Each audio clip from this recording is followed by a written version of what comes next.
क्या आपने कभी वह दर्द महसूस किया है जब आपका मन कुछ करना चाहता है, कुछ बड़ा, कुछ अलग, लेकिन ध्यान एक सेकंड भी टिकता नहीं। जैसे ही आप कुछ करने बैठते हैं, अचानक मोबाइल की घंटी, किसी दोस्त का मैसेज या मन में उठती बेमतलब की बातों की लहरें सब कुछ बर्बाद कर देती हैं। आपके अंदर एक आग जल रही होती है, कुछ बनने की, कुछ कर दिखाने की, लेकिन बाहर की दुनिया और अंदर का शोर आपको जकड़ लेता है। किताब master the art of focus हमें यही समझाती है। हमारा सबसे बड़ा दुश्मन कोई और नहीं, बल्कि हमारा बिखरा हुआ मन है। यह मन जो हर पल किसी नई दिशा में भागता रहता है, कभी भविष्य की चिंता, कभी अतीत की कसक और कभी सोशल मीडिया की चकाचौंध में उलझा हुआ। इस बिखराव का दर्द एक सामान्य इंसान ही समझ सकता है, जिसने सपने देखे हों, लेकिन बार बार हार माननी पड़ी हो। हर बार जब वह कुछ शुरू करता है, कोई ना कोई रुकावट, कोई ना कोई बहाना उसे पीछे खींच लेता है। इस किताब की शुरुआत भी यहीं से होती है, एक टूटी हुई इंसानियत से जो कुछ करना तो चाहती है, लेकिन कर नहीं पाती। लेखक हमें अपने ही जैसे एक आम इंसान की कहानी से जोड़ते हैं, जो हर दिन अपने मन से हारता है, लेकिन फिर भी लड़ने की हिम्मत नहीं छोड़ता। और यहीं से शुरू होती है एक ऐसी यात्रा जो सिर्फ ध्यान की कला नहीं सिखाती, बल्कि आत्मविश्वास, आत्मनियंत्रण और आत्मगरुकता की रोशनी दिखाती है। चलिए, अब जरा अपने दिमाग के अंदर झांकते हैं, वह जगह जहां हर पल, हर सेकंड हजारों ख्याल आते जाते रहते हैं। कोई ख्याल अधूरा होता है, कोई डर से जुड़ा होता है, कोई सपना बनकर आता है और फिर बिना रुके निकल जाता है। हम सोचते हैं कि हमारा दिमाग काबू में है, लेकिन हकीकत यह है कि हमारा दिमाग ही हमें कंट्रोल कर रहा होता है। इस किताब में लेखक ने एक बहुत ही आसान और असरदार तरीका बताया है अपने दिमाग को ट्रेन करने का। जैसे हम जिम जाकर धीरे धीरे अपनी बॉडी बनाते हैं, मसल्स मजबूत करते हैं, वैसे ही हमारा दिमाग भी प्रैक्टिस से मजबूत और शांत बनाया जा सकता है। लेकिन असली समस्या यह है कि हमें कभी सिखाया ही नहीं जाता कि दिमाग को कंट्रोल कैसे करना है। हम तो बस रोज के भाग दौड़ में लगे रहते हैं, एक काम से दूसरे काम पर, एक नोटिफिकेशन से अगले वीडियो पर, और एक सोच से दूसरी चिंता की तरफ भागते रहते हैं। इस भाग दौड़ में न ध्यान बचता है, न शांति। यहीं पर यह किताब हमारी मदद करती है। यह हमें सिखाती है कि कैसे अपने दिमाग को शांत किया जाए, कैसे उसे ट्रेन किया जाए, ताकि वह फालतू की बातों में न भटके और सिर्फ उसी चीज पर टिके जो सच में जरूरी है। किताब बताती है कि असली फोकस क्या होता है। वो ध्यान जो बिना डगमगाए, बिना भटके, एक ही लक्ष्य पर टिका रहे। और जब हम इस फोकस को हासिल कर लेते हैं, तब हम सिर्फ अच्छा काम नहीं करते, हम अपने भीतर की शांति, शक्ति और समझ से जुड़ जाते हैं। यानी असली फोकस सिर्फ बाहर की दुनिया को बदलने का तरीका नहीं है, यह अपने अंदर की दुनिया को संभालने का पहला कदम है। अब जरा सोचिए, जब आप सुबह उठते हैं तो सबसे पहले क्या करते हैं? क्या आप बिना सोचे समझे अपना मोबाइल हाथ में लेकर इंस्टाग्राम खोल लेते हैं, या फिर व्हाट्सएप पर मैसेज चेक करने लगते हैं? यह छोटी छोटी आदतें हमें धीरे धीरे एक बहुत बड़ी समस्या में फंसा देती हैं, जिसे कहते हैं डिजिटल डिस्ट्रैक्शन। यानी हमारे ध्यान को भटकाने वाली डिजिटल चीजें, सोशल मीडिया, नोटिफिकेशन, वीडियो और लगातार मोबाइल की ओर खिंचाव। ये किताब इसी समस्या की जड़ तक जाकर समझाती है कि क्यों हमारा ध्यान इतना जल्दी भटकता है और इससे कैसे बाहर निकला जा सकता है। यह सिर्फ खाली सलाह नहीं देती, बल्कि सच्चे और असरदार उपाय बताती है, जैसे डोपामाइन डिटॉक्स, जो आपके दिमाग को आराम देता है, डिजिटल बाउंड्रीज, यानी मोबाइल और डिजिटल डिवाइस का सही इस्तेमाल सीखना, और स्क्रीन टाइम कंट्रोल, जिससे आप अपने फोन पर बिताया गया समय सीमित कर सकते हैं। जब हम इस डिजिटल जाल से बाहर निकलते हैं, तभी असली जिंदगी शुरू होती है, जहां हम पूरी तरह अपने काम और अपने सपनों पर ध्यान दे पाते हैं। किताब की एक बहुत खूबसूरत बात है, जब तक तुम्हारा ध्यान तितलियों की तरह इधर उधर उड़ता रहेगा, तुम किसी एक फूल का रस नहीं छक पाओगे। इसका मतलब है कि जब तक आपका ध्यान इधर उधर भटकेगा, तब तक आप किसी भी काम में पूरी तरह सफल नहीं हो सकते। आप असली स्वाद, असली सफलता और असली खुशी का अनुभव नहीं कर पाएंगे। इसलिए सबसे जरूरी है कि हम अपने ध्यान को एक जगह टिकाना सीखें और डिजिटल डिस्ट्रैक्शन से बचें। हर इंसान अपने जीवन में कुछ बड़ा हासिल करना चाहता है, चाहे वह बड़ा सपना हो या कोई महत्वपूर्ण लक्ष्य। लेकिन यह किताब हमें यह समझाती है कि बड़ा सपना सिर्फ छोटे छोटे फोकस और ध्यान से उठाए गए कदमों से ही पूरा होता है। जब हम एक ही दिन में बहुत सारे काम करने की कोशिश करते हैं, तो हमारा ध्यान बिखर जाता है और आखिर में हम कोई भी काम ठीक से पूरा नहीं कर पाते। इससे न सिर्फ काम अधूरा रहता है, बल्कि हम खुद भी थक जाते हैं और हतोत्साहित हो जाते हैं। लेकिन अगर हम हर दिन सिर्फ एक काम को पूरी मेहनत और ध्यान से करें, तो वह छोटा सा कदम भी वक्त के साथ बड़ा बदलाव ला सकता है। लेखक इस बात पर जोर देते हैं कि फोकस का मतलब ज्यादा काम करना नहीं, बल्कि एक काम को सही तरीके से और पूरी लगन से करना है। जब आप किसी एक काम को दिल से करते हैं, तो वह काम धीरे धीरे आपकी पहचान बन जाता है, आपकी ताकत बन जाता है। इस तरह छोटे छोटे कदम जोड़कर आप अपने बड़े सपनों को सच कर सकते हैं। यही फोकस की असली ताकत है। क्या आपने कभी महसूस किया है कि जब आप बहुत दुखी होते हैं या बहुत ज्यादा खुश होते हैं, तब भी आपका ध्यान टिकता नहीं?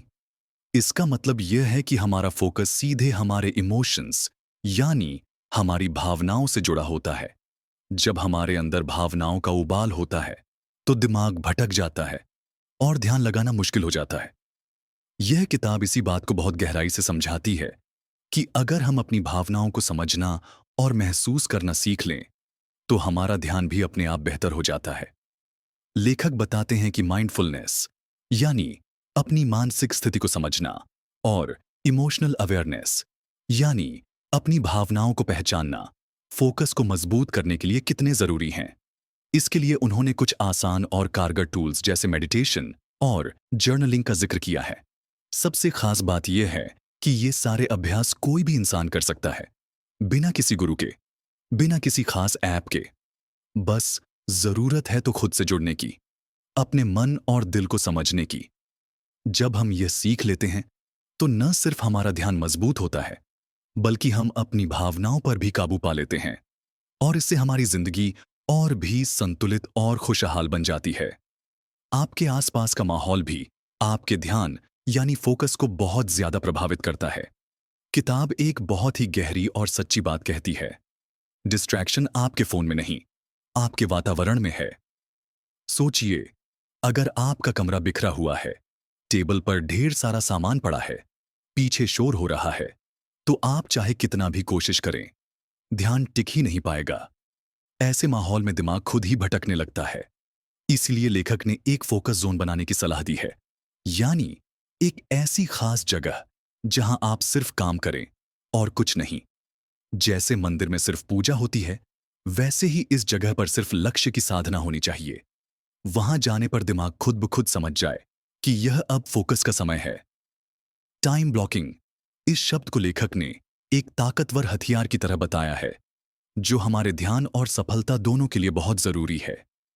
जब आप अपने हर घंटे को एक साफ और खास मकसद देते हैं, तो आपका पूरा दिन बेकार नहीं जाता, बल्कि हर पल का सही इस्तेमाल होता है। किताब में बताया गया है कि कैसे आप सुबह उठते ही अपने पूरे दिन को ब्लॉक कर सकते हैं। मतलब यह कि आप पहले से तय कर लें कि दिन के किस घंटे में क्या काम करना है, कब ब्रेक लेना है और कब आराम करना है। जब आप हर काम के लिए एक निश्चित समय तय कर लेते हैं, तो आपका दिमाग इधर उधर भटकता नहीं है। इससे आपका ध्यान अपने आप गहरा हो जाता है। यहीं से शुरू होती है असली प्रोडक्टिविटी, यानी कम समय में ज्यादा और बेहतर काम करने की कला। आप थके बिना, उलझन में पड़े बिना अपने लक्ष्यों की तरफ तेजी से बढ़ सकते हैं। टाइम ब्लॉकिंग से आपका काम आसान हो जाता है और आप अपने दिन को पूरी तरह कंट्रोल कर पाते हैं। फोकस सिर्फ इसलिए जरूरी नहीं है कि हम पैसा कमाएं या अपना कोई काम जल्दी पूरा कर लें। सच तो यह है कि असली फोकस हमें अपने अंदर झांकने का मौका देता है। यह हमें यह समझने में मदद करता है कि हम सच में कौन हैं, हमें क्या चाहिए और हम किस रास्ते पर चल रहे हैं। किताब में एक बहुत खूबसूरत बात कही गई है। फोकस आपकी आत्मा का दर्पण है। यानी फोकस आपकी आत्मा का आईना है। जब हम पूरी तरह से किसी एक चीज में डूब जाते हैं, चाहे वह पढ़ाई हो, कला हो या कोई छोटा सा काम, तब हमारा मन, दिल और आत्मा सब उस काम से जुड़ जाते हैं। ऐसे में सिर्फ सफलता नहीं मिलती, बल्कि अंदर से एक गहरी शांति भी मिलती है। और यही शांति असली जीवन है, जहां ना अफसोस होता है, न डर, सिर्फ सच्चा संतोष और सुकून होता है। यही तो हम सब खोज रहे हैं। और फोकस वही रास्ता है जो हमें वहां तक ले जा सकता है। हर दिन थोड़ा थोड़ा ध्यान लगाना, हर दिन अपने आलस्य और भटकाव से लड़ना, और हर दिन खुद को थोड़ा बेहतर बनाना, यही असली फोकस की साधना है। यह कोई एक दिन में होने वाली चीज नहीं है। किताब यह नहीं कहती कि आज पढ़ लो और कल से जादू हो जाएगा, बल्कि यह एक सफर है, एक धीमी लेकिन मजबूत यात्रा जो रोज के अभ्यास से बनती है। लेखक ने इस सफर को आसान बनाने के लिए 21 दिनों का फोकस चैलेंज दिया है। इसमें हर दिन के अभ्यास से बनती है। दिन एक छोटी लेकिन असरदार आदत सिखाई गई है, जैसे सुबह जल्दी उठना, मोबाइल से दूरी बनाना, माइंडफुलनेस प्रैक्टिस करना, टाइम ब्लॉकिंग करना और खुद से जुड़े सवालों पर लिखना। अगर आप सिर्फ इन 21 दिनों तक इन आदतों को ईमानदारी से फॉलो कर लें, तो आप अपने अंदर वह शक्ति, ध्यान और ऊर्जा महसूस करेंगे जो आपने पहले कभी सोची भी नहीं होगी। यह चैलेंज आपको न सिर्फ ज्यादा प्रोडक्टिव बनाएगा, बल्कि अंदर से शांत और संतुलित भी बना देगा। असल में यह किताब बताती है कि फोकस कोई टैलेंट नहीं, बल्कि रोज रोज खुद से किया गया एक वादा है। तो दोस्तों, इस किताब का आखिरी और सबसे जरूरी संदेश यही है कि ध्यान कोई चीज नहीं जो आपको कहीं बाहर से मिल जाए। यह तो एक जीने का तरीका है, एक सोचने और महसूस करने का तरीका। जब हम हर पल को पूरे होश, पूरे दिल और पूरे ध्यान के साथ जीते हैं, तभी हम सच में असली जिंदगी जीते हैं। मास्टर दैट ऑन फोकस सिर्फ एक किताब नहीं है, यह एक जीवन शैली है जो हमें सिखाती है कि कैसे अपने बिखरे हुए मन को एक धागे में पिरोना है और उस धागे से अपने सपनों का मजबूत कंबल बुनना है। अगर आप आज से ही इस फोकस की यात्रा पर चलना शुरू करते हैं, छोटे छोटे कदमों के साथ रोज थोड़ा अभ्यास करके, तो यकीन मानिए, आप वह सब कुछ हासिल कर सकते हैं जो आपने सिर्फ सोचा था पर कभी किया नहीं था। याद रखिए, ध्यान सिर्फ काम के लिए नहीं, यह जिंदगी को गहराई से महसूस करने का तरीका है। और अगर आपने इसे सच में सीख लिया, तो आपकी जिंदगी पहले से कहीं ज्यादा साफ, शांत और सफल हो जाएगी। अगर आपको यह वीडियो पसंद आया हो, तो इसे जरूर लाइक करें, अपने दोस्तों के साथ शेयर करें और ऐसे ही मोटिवेशनल और ज्ञानवर्धक कंटेंट के लिए चैनल को सब्सक्राइब करना बिल्कुल न भूलें। मिलते हैं अगली वीडियो में। तब तक के लिए फोकस में रहिए और आगे बढ़ते रहिए।